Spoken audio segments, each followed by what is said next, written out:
And she no longer attends a church service on Mother's Day because the last time that she did, nobody meant anything by this. Nobody intended to be painful. But the pastor said, look, would all mothers please stand so we can recognize you? And Jennifer said, I sat there humiliated and eventually weeping because all of the women around were standing and there I sat. It was just painful. She said, I'm not trying to take away from mothers on Mother's Day. I know that we should celebrate them, but it's too hard for me to go. And so there are some people in that particular situation. And then there are people whose relationships with their own mothers are not what they would like for them to be. I had a friend just 2 weeks ago ask what I was going to be preaching on Mother's Day. And I shared with him what I was going to say. And he said, you know, my dad told me that he loved me multiple times. I think Todd is 53. He said, my mother's never said those 3 words to me. I know that she does care about me, but my mother has never looked me in the face and said, I love you. He said, it's a hard day. And so I want you to know, if you are maybe in a motherly role, but your relationship with your children isn't what you would like for it to be. Maybe as you've gotten older and they've grown and scattered, maybe they hold some resentment, or you, because you weren't perfect, or whatever the scenario. I want you to know that's okay. I want you to know that if you and your relationship with your mother is not something that you eagerly came into the room to say, man, that's what I want to celebrate to do, that's okay too. This book is about God putting back together broken lives. God does not only work in the lives of those who have fairy tale stories. He doesn't simply say, okay, I'll bless you, I'll bless you, I'll bless you. Ooh, you've got some messiness. That's not going to really fit into my plans.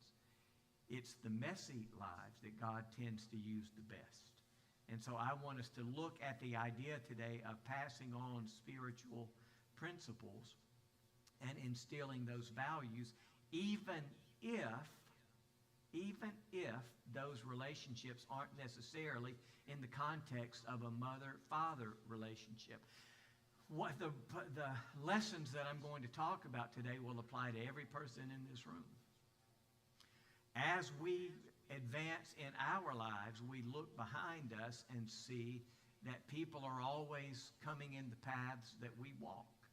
And there are people in this room who have been father figures to people. There are people who have been like a mother to people, even though biologically you aren't related at all. During my days as student minister at Mount Vernon in Columbus, a mom and dad set up an appointment with me one day, and they came. I didn't really know what they wanted to talk about, but they said, look, we've made it a decision, and we've signed some legal documents.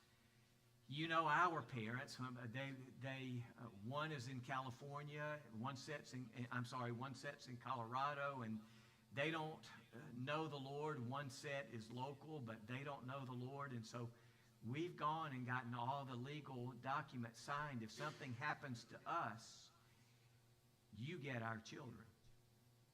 And I prayed, oh God, please, do not let anything happen to them. Let them eat right. Let them drive safely. I cannot do that.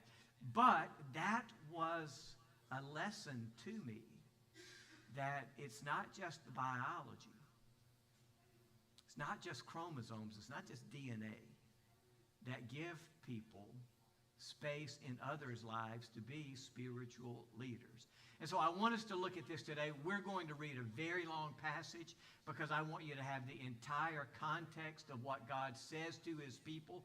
Beginning in Deuteronomy chapter 6, verse 1, Moses was preaching his farewell sermon. In fact, if you really want the historical context, Moses said Deuteronomy all at one time. The Latin phrase is nomos, means law, In Deuteronomy, you can see this duality, something like that. It's the second time. So Moses was giving this law for the second time to all of Israel. And he did it all at one time. It's all this one long presentation to the people. Here, starting in Deuteronomy chapter 6, verse 1, the Bible says, "This is the command, the statutes and ordinances the Lord your God has commanded me to teach you, so that you may follow them in the land you are about to enter and possess.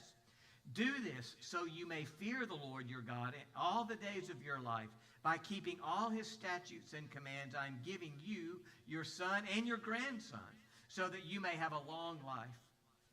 Listen, Israel, and be careful to follow them, so that you may prosper and multiply greatly, because the Lord, the God of your fathers, has promised you a land flowing with milk and honey. Listen, Israel, the Lord our God, the Lord is one. Love the Lord your God with all your heart, with all your soul, and with all your strength. These words that I am giving you today are to be in your heart. Repeat them to your children. Talk about them when you sit in your house and when you walk down the road, when you lie down and when you get up. Bind them as a sign on your hand and let them be a symbol on your forehead. Write them on the doorposts of your house and on your city gates. When the Lord your God brings you into the land he swore to your fathers, Abraham, Isaac, and Jacob, that he would give you, a land with large and beautiful cities that you did not build, houses full of every good thing that you did not fill them with, cisterns that you did not dig, and vineyards and olive groves that you did not plant. And when you eat and are satisfied, be careful not to forget the Lord, who brought you out of the land of Egypt, out of the place of slavery. Fear the Lord your God, worship him, and take your oaths in his name. Do not follow other gods, the gods of the peoples around you. For the Lord your God who is among you, is a jealous God. Otherwise, the Lord your God will become angry with you and obliterate you from the face of the earth. Do not test the Lord your God as you tested him at Massah. That's during the journey on their way there. Moses was pointing out that specific occasion. Carefully obey the commands of the Lord your God, the decrees and statutes he has commanded you. Do what is right and good in the Lord's sight, so that you may prosper, and so that you may enter and possess the good land the good land the Lord your God swore to give your fathers, by driving out all the enemies before you, as the Lord has said. When your son asks you in the future, what is the meaning of the decrees, statutes, and ordinances that the Lord our God has commanded you? Tell him, we were slaves of Pharaoh in Egypt, but the Lord brought us out of Egypt with a strong hand. Before our eyes, the Lord inflicted great and devastating signs and wonders on Egypt, on Pharaoh, and all his household. But he brought us from there in order to lead us in and give us the land that he swore to our fathers. The Lord commanded us to follow all these statutes and to fear the Lord our God for our prosperity always and for our preservation, as it is today. Righteousness will be ours if we are careful to follow every one of these commands before the Lord our God as he has commanded us. Now, I know those 25 verses are lengthy, but you can see the emphasis that God places on the family. You can see that God desires that people who are in generations farther and further down the line ensure that the generations coming behind them have their lives centered on God. So really, I want to talk about just two ideas today, and the first one is this: that moms and dads and those who are in those roles in others' lives have as their top priority teaching spiritual values. That is the number one calling of every single parent. Every single person who sits in the role of moms and dads, it is the top priority that more than anything else you focus on instilling spiritual values in the people that look to you as mom and dad. Look at how God said this through Moses here. There in verse 4, listen, Israel, the Lord our God, the Lord is one. This is the most important thing. Love the Lord your God with all your heart, with all your soul, and with all your strength. These words that I am giving you today are to be in your heart, not a peripheral thing that you have, not just something that's on the edge of your life or on the fringes of life. They are to be at the center, at the core of who you are. They're to be in your heart. So repeat them to your children. Don't just give instructions one time. Don't just say, well, hey, I had a talk with them and now that's all they need to know. He says make sure that this is an ongoing conversation. Repeat them to your children, and not just during the designated times of, hey, now we're getting ready to go to church and so we're heading on down there. Look at what he says. Talk about them when you sit in your house and when you walk along the road, when you lie down and when you get up. Bind them as a sign on your hands and let them be a symbol on your forehead. Write them on the doorposts of your house and on your city gates. Moses emphasized here the consistency, the repetitiveness, the value of teaching these spiritual principles to the people who were coming along behind. He said, otherwise, I'm telling you, your family, your society is going to collapse. Without these guidelines, without these principles as a foundation, everything that is of importance to you is going to crumble. You heard it at the end of the chapter. Moses said, look, God is not trying to restrict us. He's not trying to build this binding life that gives us no joy. These principles are for our good, our prosperity. And so moms and dads and those who are in those roles have as their top priority passing along spiritual values to the people who see them in those roles. Now, my mom and dad were not perfect. They did what I think was a good job, but they certainly weren't perfect. But there are things that to this day I carry with me because my mom and dad instilled them in my brother and me when we were younger. Now, these rules may not be the case in your home, and I'm not saying that you should do it this way, but when my brother and I got out of school, before we ever went down the street to play with anybody, every page of homework had to be completed first. Before we could go ride bicycles, before we could go down to somebody's house to play baseball or basketball, before we could go over, to somebody where they might have a little gathering there, no matter how desperately the girls wanted us to show up, we could not go until every page of homework was done. It was just the rule that they had. You can do whatever you want after your homework is done, but you can't go do anything until your homework is done.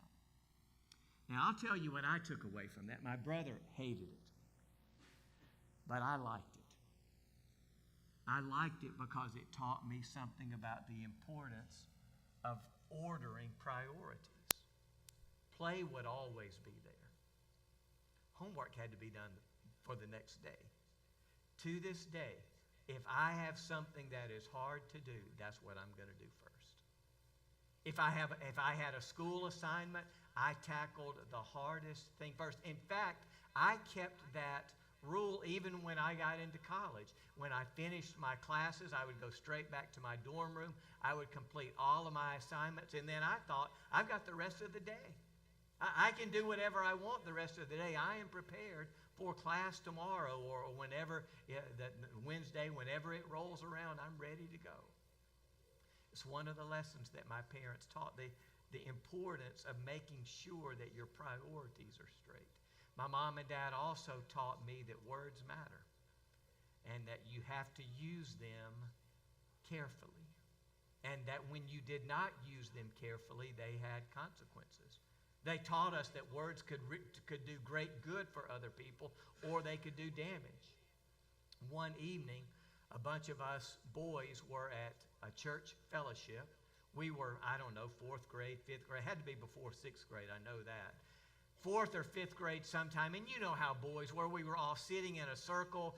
We were eating refreshments after the thing, and we were just kind of going back and forth with each other. And Quentin Adams said something to me about my basketball performance earlier that night, and he said, yeah, well, you didn't do very well. I said, well, I did better than your mom did on these cookies. And when I got home, my mom said, asked me about the night, said, man, I burned Quentin Adams. He was talking about my basketball, performance, and I told him, yeah, well, I did better in basketball than your mom did or actually then, when I was 4th or 5th grade, I said, I told Quentin Adams. That's how I sounded then when puberty hit me at 28, finally. It was one of the happiest days of my life. And when my mom heard what I said, she said, well, you go call her. Son, you don't say that. And I said, Quentin probably didn't even tell her. We're just all sitting around joking. I mean, is he going to call me and apologize for my basketball comment? She said, you go call. And so I went back to my mom and dad's kids. At one time, there were these things called landlines. And I went back to my mom and dad's room and closed the door, had my little speech written out. And Quentin's mom, she said, you don't worry about that. And I wanted to call my mom, and she didn't even know. I learned your words have consequences. Those of you who are moms and dads, I want this to be an encouragement to you,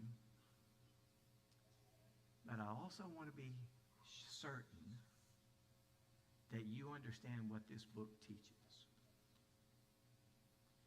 This book says the most important responsibility that you have as a mother or father is to be sure that your children know what is important in life, what's eternally important. Now, I'm going to say something here, and I know that it's going to upset some people. I'm an outsider here. I've been here filling in, and when you find a pastor, I'll be gone again. But it really bothers me in terms of moms and dads, how wildly our attendance in this church swings. How depending on what else might be going on in a weekend, well, church is not going to be a part of the weekend. And it bothers me even more that our Sunday school attendance is a tiny fraction of the people who come at 10 o'clock. And boys and girls who are trying to figure out their way in life cannot get it in just one little hour a week. It really bothers me because I know the world that they eventually are going to face. Now, you might say in response to that comment, well, they get it at home. Well, that is what the biblical pattern is. The church was not meant to raise kids. The church is here to support what you do raising your kids. Moses did not say, hey, look, you moms and dads, just be sure that they get to the tabernacle on the Sabbath day. Get them down there to the tabernacle, and then all of the people who volunteer their times will come in and they will share and they will talk with them and they will give them a little craft and they will teach them a little song. The church, the organization of God's people was never, ever, ever, not one single time meant to be the primary spiritual shaper of children. That's moms and dads.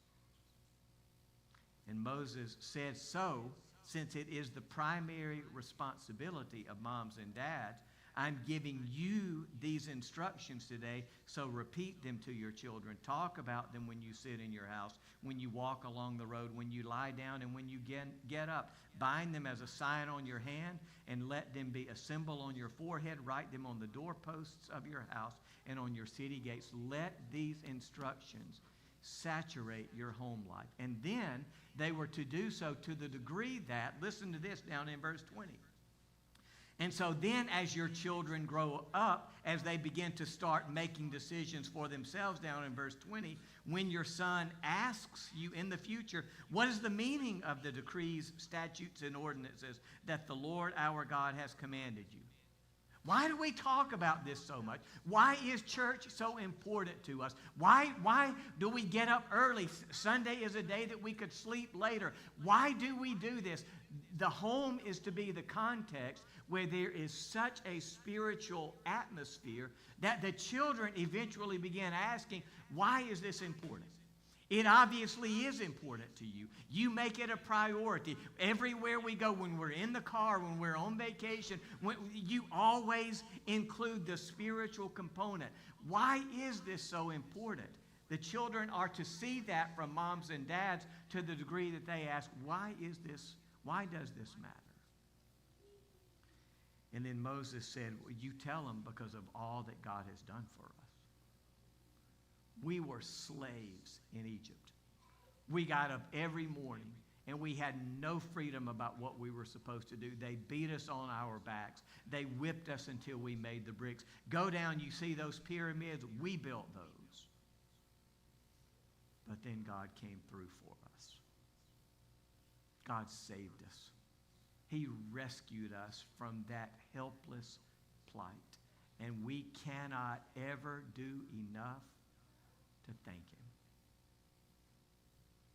That's why this is important. Now, I tell you, I never assume that everybody in the church building is saved. I don't ever do that. And it is quite possible, in fact, I'll say it's likely, that there are some moms and dads who are here who are religious people, but you do not have an authentic, genuine, life-changing, transforming relationship with Jesus Christ. You may be a church-going box checker, but if you do know Jesus, if He has saved you, the way your home should be is that the children ask, why is this so important to us? And then you give the answer, do you know what God has done for us? Do you know how He has come through for us? That's why it's important. And so the first idea that I just want to stress as much as I can from this passage is that those who are in the mother and father roles, and that may not be your natural role. You might be a grandmother, you might be an uncle, but you know there's chaos in that home. You may be the best daddy. I'm just saying that the top priority is to pass on spiritual values. The second thing that I want to say is that it's really important for moms and dads and those in those roles to bless their children. I mentioned to you before, let me just mention that later. It's important for those who are in the roles of moms and dads to pass on blessings to their children. Now, I want to clarify what I'm talking about. The New Testament doesn't really have a lot of examples of this because we don't have a lot of family lines in the New Testament. We don't know anything about Peter's children. We don't know anything about the ongoing relationship of Andrew and his. We don't know anything about those family dynamics. It's in the Old Testament that we have way more family dynamic. We have Abraham with Isaac. We have Isaac with Jacob and Esau. We have Jacob with his 12 sons. We just have more of that dynamic, particularly in the book of Genesis. And you will notice, if you pay attention to what God's Word says, that those fathers blessed their children in a formal way. in something that was significant and substantial. In fact, if you are familiar with Bible history, you know that Jacob and Esau were wrestling. They were twins. Esau was the older twin. Jacob was the younger twin. Jacob, by the way, in Hebrew means heel grabber, trickster. Because even as Esau was being delivered as the first twin, Jacob had grabbed, he literally was holding on to Esau's heel as they were almost trying to say, no, I want to be first. And they were wrestling for the blessing of the older child. We live in a very tough world today. There's a lot of cruelty. There's a lot of harshness. There's a lot of anger. There's a lot of animosity. A lot of people go through life beaten up, discouraged, feeling worthless.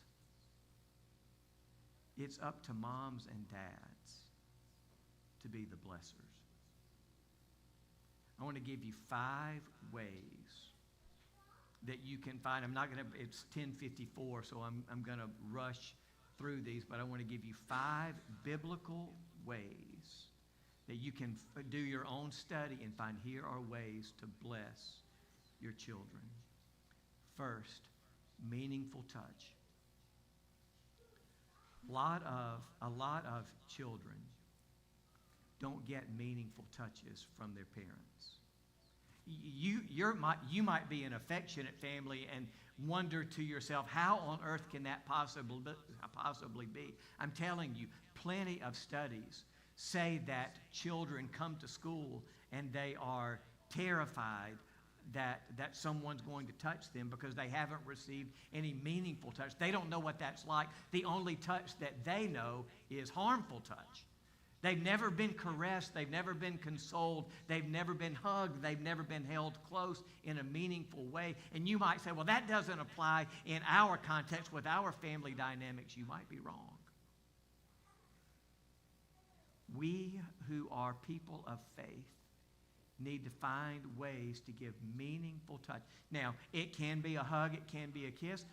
It can be just as you're talking, just reaching out and putting your hand on the shoulder of the person with whom you're conversing to say, look, you matter to me. Touch is a feelings intensifier. Psychologically, it's a feeling intensifier. In fact, when you wives are angry at your husband and he comes over, honey, don't touch me. Because that's a feeling intensifier. We need to provide meaningful touch. Next, we need to give verbal affirmation. I mentioned earlier, my friend Todd, who I think is somewhere 53, 54, has never heard his mother say the 3 words, I love you. And it would not surprise me if there are some people in this room who would say, that's true for me too. Maybe not mom, but maybe dad.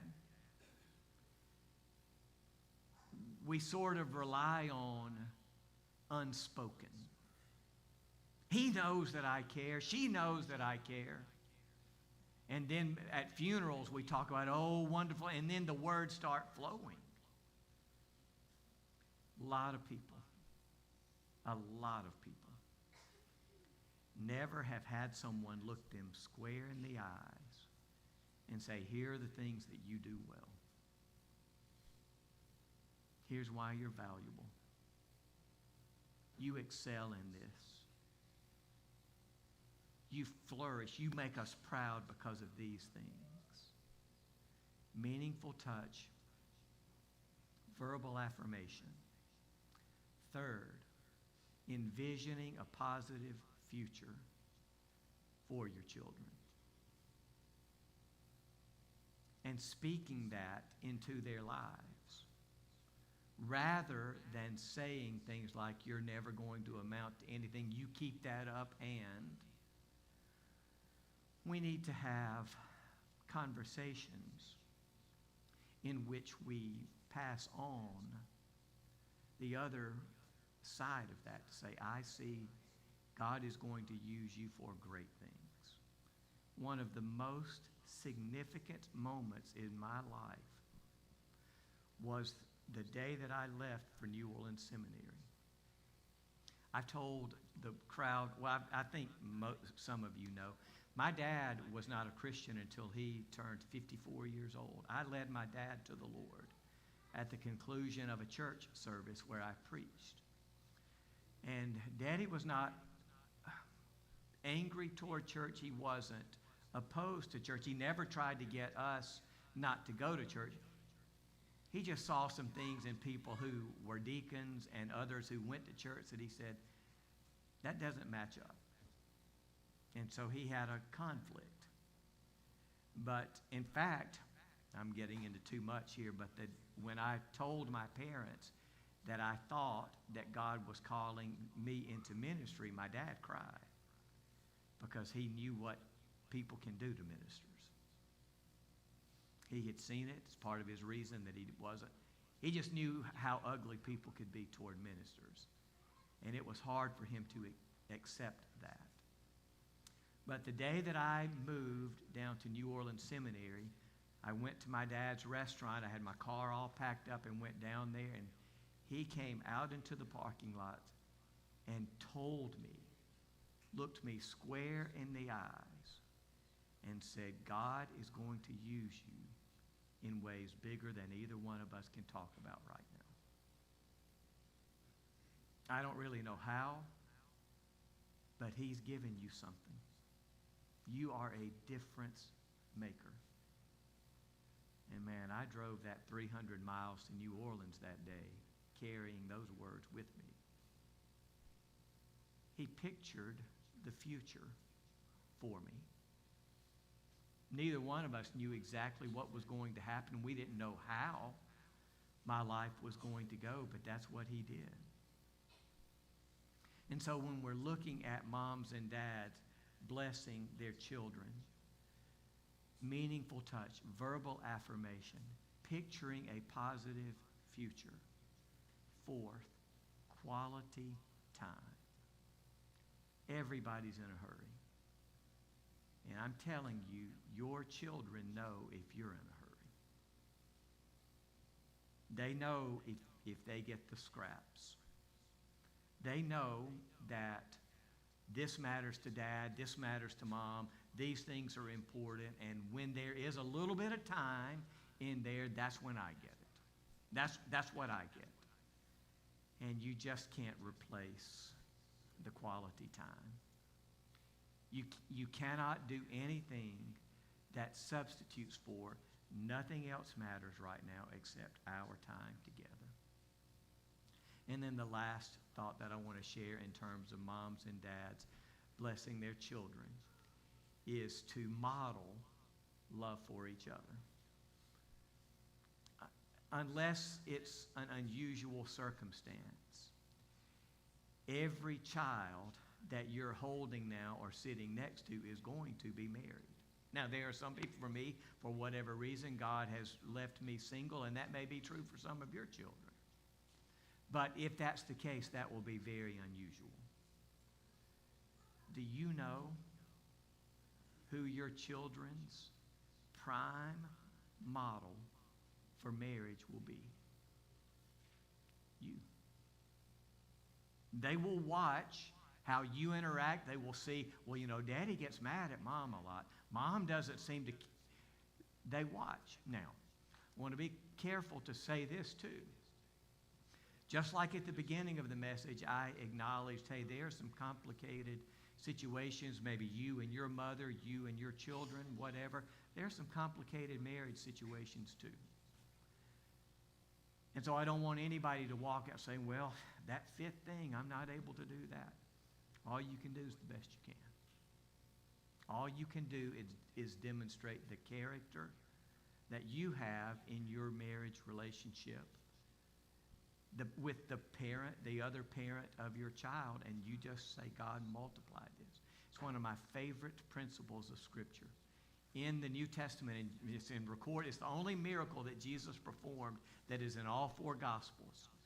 Matthew, Mark, Luke, and John, all four record Jesus' feeding of the 5,000. What the little boy brought to Jesus was not nearly enough to feed the crowd. He brought 5 loaves of bread and 2 fish. But Jesus did what he does. He multiplied so that it was sufficient. And you might say, God, here in this area, we're not sufficient. We don't have enough to give in our marriage to bless our children. One of the things I like to pray is, God, multiply what we do have. You multiply what we give to. Multiply these 5 loaves of bread and these 2 fish. And you use them for our kids' sake. I'm going to ask our musicians to come, and they're going to lead us in a closing song of commitment. There are plenty of times that we have been in situations that just seem to drag, and we thought this will never end. But when it comes to raising kids, it goes like that. One day they're little, you blink, and then all of a sudden they've got a cap and gown on. There's not a big window. We have to do the best that we can during that window so that we can teach them spiritual values and pass on blessings to them. Maybe you don't know Jesus Christ. Maybe your home at this point has no hope of being complete and functioning and flourishing because your relationship with Christ is not where it needs to be. It can be. The gates of heaven, ever since Jesus died, have been swung wide open. And the Bible's simple little one-word promise, one-sentence promise is, whoever calls on the name of the Lord will be saved. That word whoever is a big one. It includes every person in this room. It includes every person in this world. If you don't know Christ, I'd love to talk with you about how you can begin walking with him. If you do know Christ and you want to pray a prayer of commitment for your family or whatever, however God's Spirit speaks to you, you be obedient to that. Let's stand together for our commitment song this morning.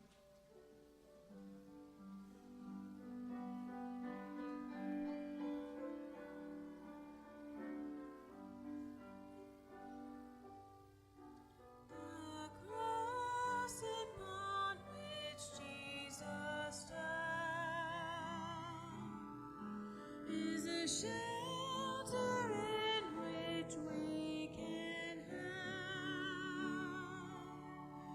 and its grace so free is sufficient for me, and deep is its fountain, as wide as the sea. There's room at the cross for you. There's room at the cross for you. Though millions have come, there's still room for one. Yes, there's room at the cross for you. Thank you for being here today. Most of our boys and girls are still in the room. Will you help me thank them for doing such a fantastic job this morning? Remember